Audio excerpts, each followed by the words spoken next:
Oh, great. Thanks.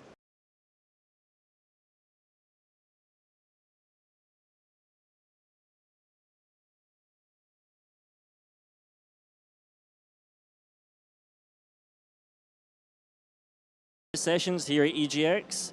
This is the very first session, and I'm Graham from Rock Paper Shotgun. On stage, we've got Stuart Burnside from the BFI and Jennifer Schneidereit, the developer of Astrologaster, and they're going to talk about video game tax relief, and I'll let them take it from here. Okay. Hi there, everyone. My name is Stuart Burnside. I'm a video game certification analyst at the British Film Institute. So we deal with the tax relief and getting your game certified as British so you can claim the tax relief, basically. And so this is Jennifer. So Jennifer, do you want to tell us a little bit about yourself and just who you are, etc.? Yeah, hi, I'm Jennifer. I'm an independent game developer. I've been making games for 14 years as a programmer and designer. 5 of these years were in AAA. I started out working for a company in Japan called Acquire, making ninja and samurai action-adventure games. And from there, I came to the UK, worked at Rare on Connect Sports. And around 9 years ago, I founded my own company called Nyamyam, and we are making beautifully crafted but unconventional games. So 9 years Nyamyam has been in operation now. And so can you tell us a bit about the kind of history of the journey of the company and how you deal with staffing up for projects, etc.? Yeah, so I'm the only employee of Nyamyam. Astrologaster is our second game, and our first game was a game called Tengami. And basically, the way that I work is I come up with concepts for games that I would like to explore. I try to find money, and then I try to find the right people to work with me. So I'm usually working with people on a project basis. But it turns out that if you work well with someone, you want to keep working with them. So I have a lot of repeat collaborators, actually. Oh, great. So can you tell us a bit about Tengami? So that was your first game for Nyamyam. So just tell us about what it is and how you worked on it. Okay.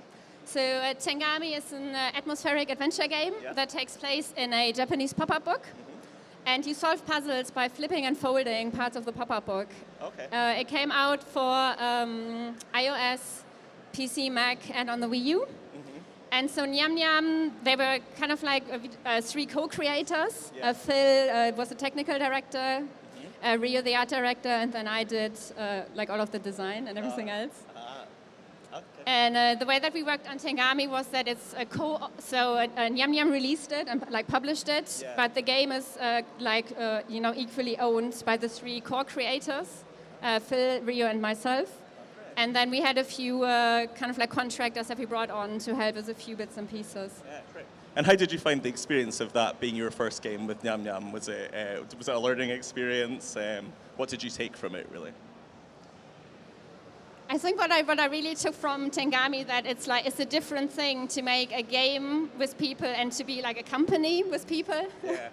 And I think that for me it's really important to be deliberate. Like, are you coming together with people to make a game, or are you coming together with people to form kind of like an organization that continues living and of course, yeah. And so your next game, Astrologaster, which we'll mainly be talking about because it was made after the tax relief came into force, and you were able to claim it. So can you tell us a little bit about that, what the kind of main concept is, if nobody's heard of it, and Okay. So Astrologaster is a comedy game in which you play as Dr. Simon Forman. And the game takes place during the time of Shakespeare.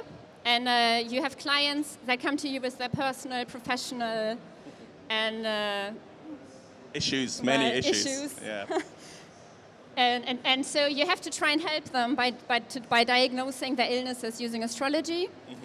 And the game is based on the true story of a man called Simon Forman, who was a physician in London Lambeth from 1592 until his death in 1611. Yeah. And the reason why we know about Simon Forman is because he left behind one of the largest collections of medical records that exists. It's 80,000 records in total. 65,000 individual patients that he treated using this alternative medicine method. Yeah, And so that's the Casebooks Project. Yes, that's the Casebooks Project by the University of Cambridge. Yeah, so when you're playing the game, the ailments that people come to with, are they taken directly from the Casebooks Project, or was there lots of making up your own from there?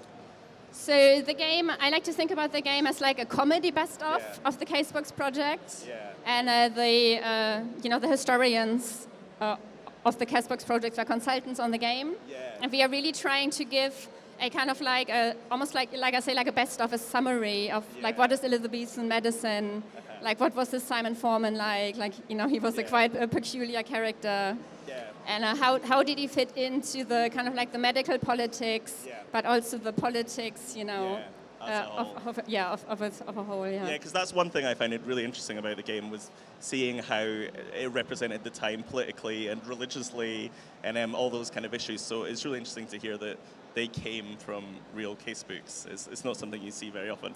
Yeah, about half of the patients, I think there's like 13 or 14 patients in total, and half of the patients are real characters that we can find in the casebooks, and the cases in the game are kind of like inspired by their real lives. Creative license. One of the interesting things I also found was when the characters introduced, there's quite often a ballad. Can you talk to me a little bit about that? How did they come about? Did you always have this idea of introducing characters in this way? So I don't exactly how we came anymore about the idea. Like to have they're called madrigals. They are 17th century English pop songs. Yeah, and so basically we always wanted to have kind of like a short and fun, patient introduction. And I think one day Catherine Neal, who wrote the game, and I were talking about it. Yeah. I do remember that it was a conversation between ourselves. And actually Catherine, when she was a student, she sang madrigals at weddings. Oh, okay. So that was kind of like her way how she financed her studies. Oh, right. And so Catherine, she also, before she went into games, studied music, and she was a songwriter. Yeah. And so Catherine said, in order to portray the period even better, why don't we have madrigals, and why don't we use these madrigals to introduce the patients? I think, from memory, that must have been the discussion. Yeah, and so we went for it because we had the ability to do it. Yeah. And we had like an expert in Catherine that could facilitate it. No, it's great. It works really well in the game because it really introduces the time, and then there's a lot of kind of bawdy humor in there, which was around at the time. So let's talk a little bit about the tax relief and about Astrologaster. So when did you first hear about the tax relief, and where did you hear about it? I don't remember where I heard about it, but I think I heard about it pretty early on when it came, about 5 years ago. I think it was just the tail end of Tengami, when Tengami was released, that we heard about it. Yeah, that's when they came in, so around that time, And so we were thinking about whether we should apply for video game tax relief with Tengami. Yeah, I understand. And did you just miss out on the timing with Tengami? No, we didn't miss out on the timing, but we didn't think that we could get the points together. Oh, right, that's interesting. Just because of the Japanese setting, is that why you thought? Yeah, because it was a very Japanese setting. There was very little text in the game. Obviously, the company is German-owned. Yes. So okay. The art director was Japanese, but permanent resident in the UK. So we didn't feel like it fits Tengami. Yeah. One thing I would always say is just get in touch with us. Get in touch with the unit. If you've got a game, if you're not sure if it will qualify under the cultural test, just get in touch, give us a call. We're always happy to look at projects beforehand. So now you know you can do that. Now I know. And what was your first impression of the tax relief when you saw them? Did you think it was something that you should be doing? Yeah, I was really, interested in it. Obviously, as a small developer, money is very important to us because we don't have a lot. Yeah. And I was hoping that the second game, would be like that. That it would be eligible. Yeah. Luckily, it was. Can I just ask quickly? Has anyone in the audience claimed tax relief at all? No. Is anyone thinking of claiming? Oh, sorry, was there one? Good. Anyone thinking? Yep. Good. Yeah. Well, we're around, so you can talk to us after as well. And so, but you thought it was relevant to the company as a whole? You just thought it was more a kind of project by project basis you'd have to look at? Yeah, absolutely, absolutely. Okay. So now that you've gone through the process and you've claimed the tax relief, what's the impact been on the company? Yeah, it's been quite good for us. So we didn't pay taxes for the last 2 years because our accountant kind of like claimed the costs against corporation tax. Yeah. I got a little bit of extra, so it's like a nice safety net. Yeah, absolutely. So yeah, obviously everybody's different for what they use the kind of tax relief for, but for you, you found it more as a safety net to have that kind of extra security and money there. Yeah, exactly, absolutely. Yeah, and that's one of the good things about the tax relief is it gives a safety net and allows people to be a bit more experimental, you know, with the projects that they might be worried about financing, and then making profit with also. So has it enabled you to do anything that you might not have been able to do before, do you think? It's a bit of a tricky question. I don't know. I don't know how to answer that. I don't think that it necessarily has, but it's more that it gives you a sense of, okay, even if the game doesn't sell so great, you know, at least like I have a little bit to fall back on. Yeah, absolutely. You know that you've got that backup there in the form of the tax relief. So going through the process, now that you've been through the whole tax relief process, has it inspired any changes in working in the company when you're putting together budgets or anything like that?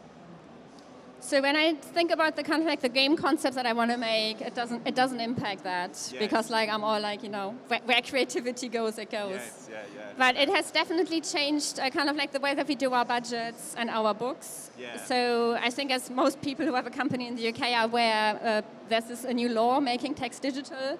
Yes. And so everybody has to have digital text records. Like we are using Zero. And so basically, in order to help my accountant, but also like for myself to know like what are these costs that the company has. Yeah. Like I have categories that I assign each cost to. Right. So we have like what game is it? Mm-hmm. If it's Astrologaster, is this cost VGTR relevant? If it's VGTR relevant, is it a non-core cost? Is it a core UK cost or a core EU cost? Yeah. So that's interesting. One of the things Jennifer touched on there is with the video game tax relief, you can only claim on core costs. So that's spent directly on the game. So that doesn't include things like marketing and events and things like that. So it helps you kind of clearly divide what was core and what wasn't core. And you'll be thinking about that for any future projects, I guess. Exactly. Now that it's set up, we'll be doing this assignment to all of our future projects. Yeah, and that's the thing. Once you've done it once, it's less of a mystery, and these kind of things are clearer for you. Did you find that as well? Yeah, I think that makes it really easy. And when I applied for the final certificate, actually, I could just generate all of the numbers in Zero. Great. Because I could just say, generate me a list of the core UK, of the core EU, and the non-core costs. You had it all. Yeah, so it was really easy. That's good. Just to expand on what you said there about applying for finals. So with the certification process, you can apply for either an interim certificate or a final certificate. So interim certificate is while the game is still being made. So you can apply, you can get that certificate, and you can start claiming as you're spending. So some people use this to kind of, cash flow the game as they're making it. But there's also a final certificate for when the game is complete.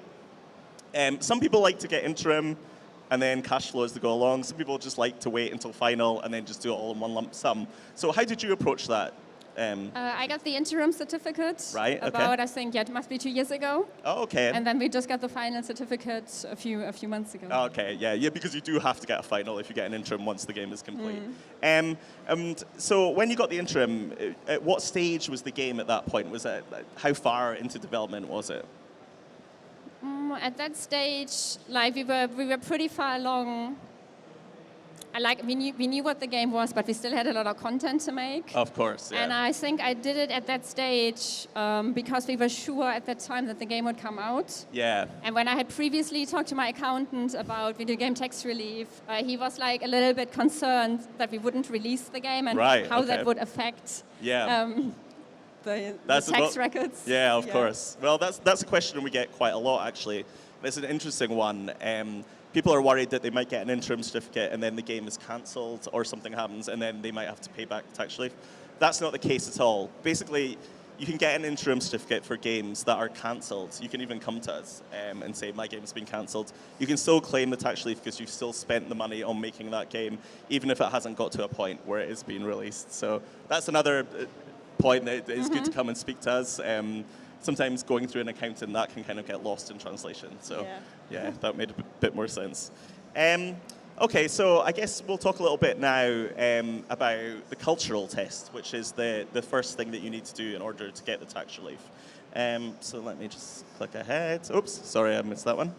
So basically, it's a test that's split into 4 different sections. So section A is cultural content, section B is cultural contribution, cultural hubs, cultural practitioners. We have a list of all the different points that are in this. I also have leaflets with me, so if you want to come and speak to me, I can break it down with you. Happy to talk over your game or whatever. I'll just kind of go through it briefly and we'll talk how it applies to Astrologaster. So the first section, cultural content, we're really looking at the content of the game. We're looking at who the characters are, who the setting, where the setting is, sorry, what the story is, who came up with the concept, what language it's in. So there's actually up to 16 points in this section. So you can pass just in section A alone because you only need to get to 16 points to pass the test. You don't need to get all the points. Some people seem to think that you'll get more tax relief if you get more points. It's not that way. You basically just need to meet the minimum number. Section B, it's a little bit more subjective. We look at things like diversity in the game. So that's various underrepresented groups on screen or off screen.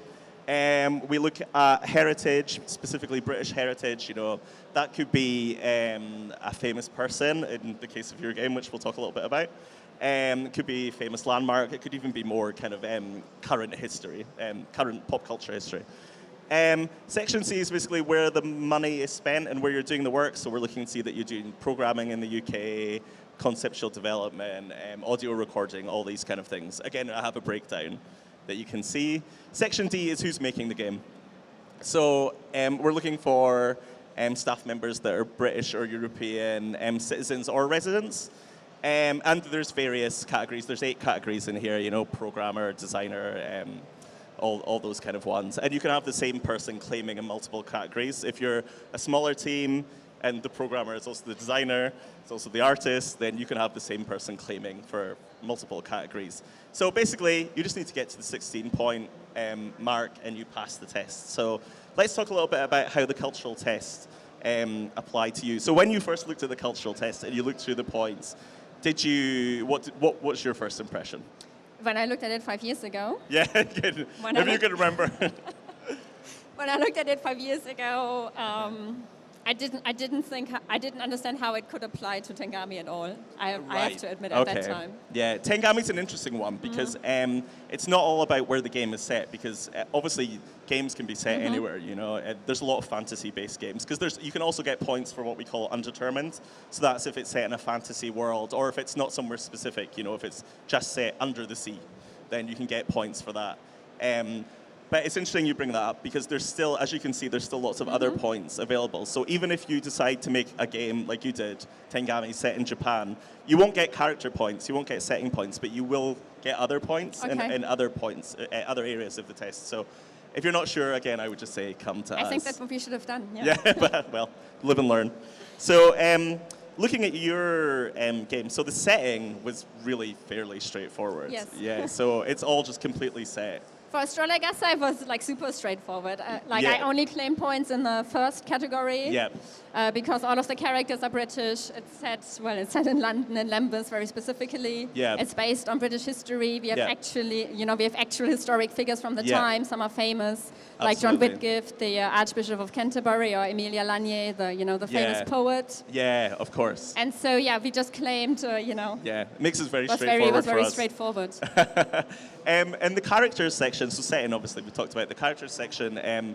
What the form asks for is 3 lead characters. And we know that's not always the case with games. Because obviously games can have ensemble casts, games can have entire football teams. So we're not always, although it says 3 main characters, again, it's always worth speaking to us. Because I guess when you looked at it, can you remember what you looked at? Was it Simon Forman himself? And I think I just put all my characters in. Yeah, I mean, it was fairly easy because they were all British characters. Because, I mean, obviously Simon Forman is the main character, but it's more like, because it's like a sitcom, you know, like you have like recurring cast. Recurring characters. So Simon on itself doesn't make the game. Yeah. I thought that was interesting in your game, the way the characters came back, and sometimes decisions you made for one character you would hear what was happening with another character because of that, and it could almost inspire some sort of guilt, sense of guilt in the game. Was that something that was always in the back of your mind? Yes, because absolutely. obviously the whole point of the game is you're an unlicensed medical professional at the time. Was it? I think it's also interesting to have a think about why was somebody like Simon Forman so popular back in the day, right? Yeah. Because there were some practitioners that used astrology, but not very many. Oh, okay. And so he was a bit like of an alternative doctor. And so why is a man like that so popular? Yeah. You know, why did he have 65,000 clients? How many have? You know, like 80,000 records that he left behind. Yeah. So he must have had. He must have given the people at the time something that the medical establishment didn't. They weren't, yeah. And it's interesting, there's parallels to today's society still, people looking at alternative medicines. Absolutely. So yep, characters, really straightforward for the cultural test. The next section is a British or European story, which again is very straightforward. It's, I mean, very clearly a British or European story. But if you weren't to get those points, luckily you did, you could also get what we call British or European underlying material. So that is the person who came up with the concept is a British or European setting. So if, for whatever reason, say we were looking at Tengami, if it was yourself that came up with the concept, you would have been able to get British or underlying material, even though it was a Japanese game. So, okay, that's good to know. Again, it's something to bear in mind for any projects that you've got coming up or anyone in the audience. So the last section in Section 8 and the last section that you got points in was language. So what we're looking for in this section is any kind of British language. So, you know, it could be Gaelic, English obviously is what 99.9% of them are. So when you approach that, so you said you thought maybe Tengami might not reach that because of it was mainly in Japanese, correct? Because Tengami was like a visual story. Yeah. There was, I think, only, I don't know, 100 or 300 words in total in Tengami. Yeah. So. Well, that's interesting. Again, I would always say get in touch with us and we can look at that setting because it doesn't always have to be dialogue to get the language points. We're pretty flexible and we can look at how the language is reflected in the game and whether you can get those points or not. I mean, obviously for Astrologaster, even though it was in, is this Old English? What's it called?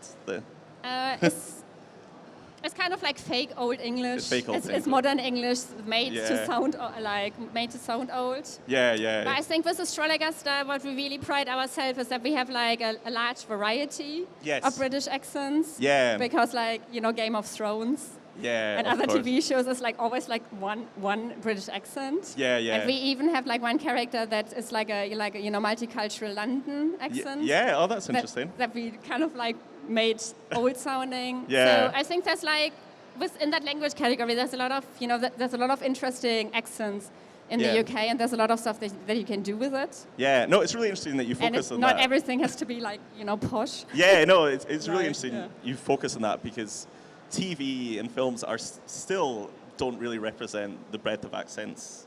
I mean, I never hear my accent, which is like from the Highlands of Scotland, but maybe that's for the best. Not even in the film Highlander, there's no Highland accents in that. Okay, so talking about the experience, how long did it take you to fill in the forms and kind of put everything together? Obviously, it was your first time, so did it take you a little while, or? So when I applied for the interim certificate, and I read up on all of the stuff, there's a lot to read also on the HMRC website. I think that was 2 weeks to do everything. But then when I did it the second time around, it was only 2 days. Okay, so it just got easier as you do it, yeah. Again, we're always happy to talk through. Our process takes about 4 to 6 weeks. So once it reaches us, it's generally about that. Did you have that turnaround time? It was about 4 to 6 weeks from us? Not from HMRC. Yeah, I think so. Like you were really fast, actually. Always like was giving feedback and saying, "Oh, hi, we got your application. We are looking at it. Yeah. You'll hear from us here then and then." It was a really smooth process. Oh, that's great. But to be honest, that's what holds us up most is when we're asking questions is people not getting back to us. So sometimes. But I think like I want to give one feedback because I did the same mistake twice. Oh, okay. And it's with the hard copy that you need to send in. Right. Okay. I always sent off the digital form to you before I did the statutory declaration at the solicitor. Oh, right. And then I always ended up reading, you need to submit the hard copy before the digital version is coming out within 4 working days. Oh, And so... And I always panicked and immediately ran to the nearest solicitor office to get the... So don't worry so much for that. So how it works is you apply online, and then you need to also send us a hard copy, a statutorily declared hard copy. Any solicitor can do it, any high street solicitor. It shouldn't cost you that much. Just to say... £5. £5, there you are. Just to say the contents of this form are true, basically, because you're going to get money at the end of it, so this is why. And we do say, please send it to us in 3 days, but it's basically just to try and get people to send it in, because giving away our secrets. Because sometimes, people will do an online application, and then we have no way of really knowing that. They'll phone us up like 3 months later being like, where's my certificate? And we'll be like, well, we never got a hard copy application, so we didn't move on from that point. So maybe before you're allowed to send the digital form, if there's just a tick box, I have sent hard copy. Well, okay. Okay, so, sorry, I've lost my question. Oh yeah, so we have templates on our website because we need to see budgets, schedules, things like that. At interim point, we're just really looking for an estimate, obviously, what your estimated budget is, what your estimated schedule will be, because this can wildly change. Did you use the templates that we have, and did you find them useful? Yeah, I used all of the templates that you provide, found them very useful. Good. Because actually, I think like my templates, like my budgets are way more detailed than what is necessary. I see. So yeah, that was really useful. I see. Yeah, that's good. Yeah. So yeah, we have those templates on there. Please use them. But if you've got your own, just get in touch and we can have a look at them too. Okay, so would you recommend the tax relief to other developers the same size as Nyamyam? Yeah, absolutely. I think it's it's a very easy process. Yeah. It takes up a little bit of reading in the beginning. Yeah. But like once you understand what is a core cost, what's not a core cost. Yeah. You're ready to go. Yeah, that's the thing. Yeah, there's not any reason if you're making a game in the UK, then you should be claiming the tax relief, especially smaller studios, because you've said how useful it can be. So let's talk a little bit about the funding of Astrologaster. So I know you got Creative Europe funding, and what other funding did you get? Yeah, so the first funding that we got was from Creative Europe, and then we also got funding from something called the Wellcome Trust. Yes. It's a medical science charity. Of course, yeah. And they are interested, obviously, because our game is about the history of medical science. Yeah, so is the Wellcome Trust only for medical kind of science? Yes. Yeah, because I believe Hellblade also, that was another Yeah, it's because of the mental health angle. Yeah, and were there any other sources of finance that you looked at or you thought about applying for or did apply for? No, I didn't. No? Because just like getting money from Creative Europe, writing that application is a very long process. Okay. Getting money from the Wellcome Trust is like an equal amount of... It's a lot of work to do these applications. I mean, you do get a lot of money. Yes. It's obviously, fair point that they want to do their due diligence. Yeah, but of it's course. a little bit, it's comparable to like being an academic and, like writing applications. Yeah, lots to get of like funding. Yeah. So and then also there's video game tax relief as well. And have you built that now into your kind of process of funding and thinking about budgeting for the game?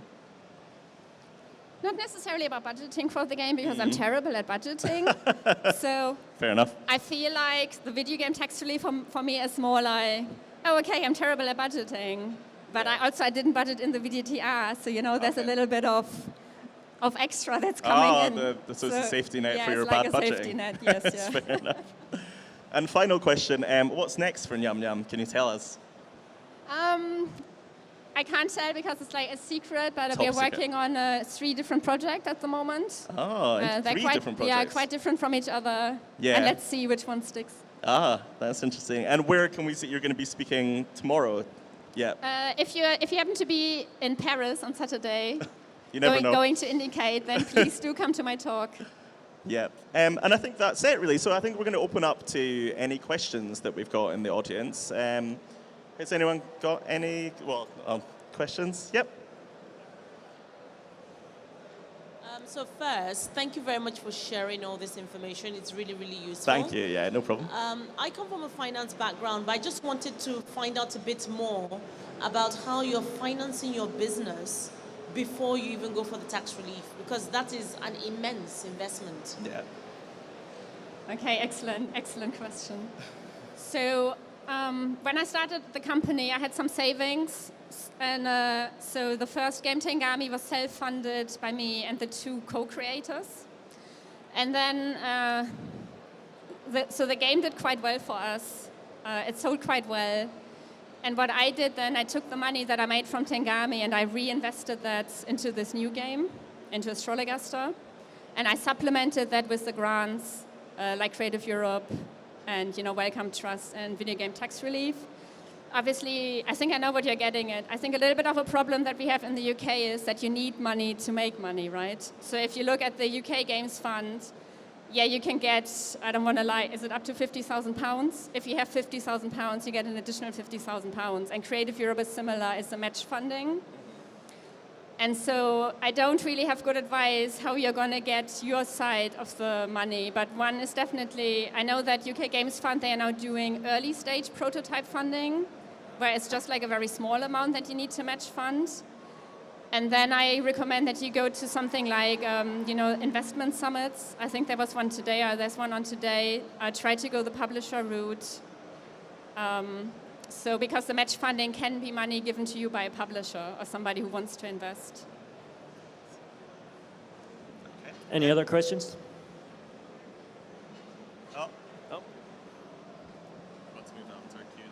Sorry, I work with Stuart. I was just going to add on to the Games Investment Summit is this afternoon. There's one-to-one meetings, but also the London Games Festival runs the games finance market for 2 days, and it's where developers and investors from all sorts of different, some are venture capitalists, some are nations and regions. It's another really good event for indie developers, and I can see Rob there who's been to it before.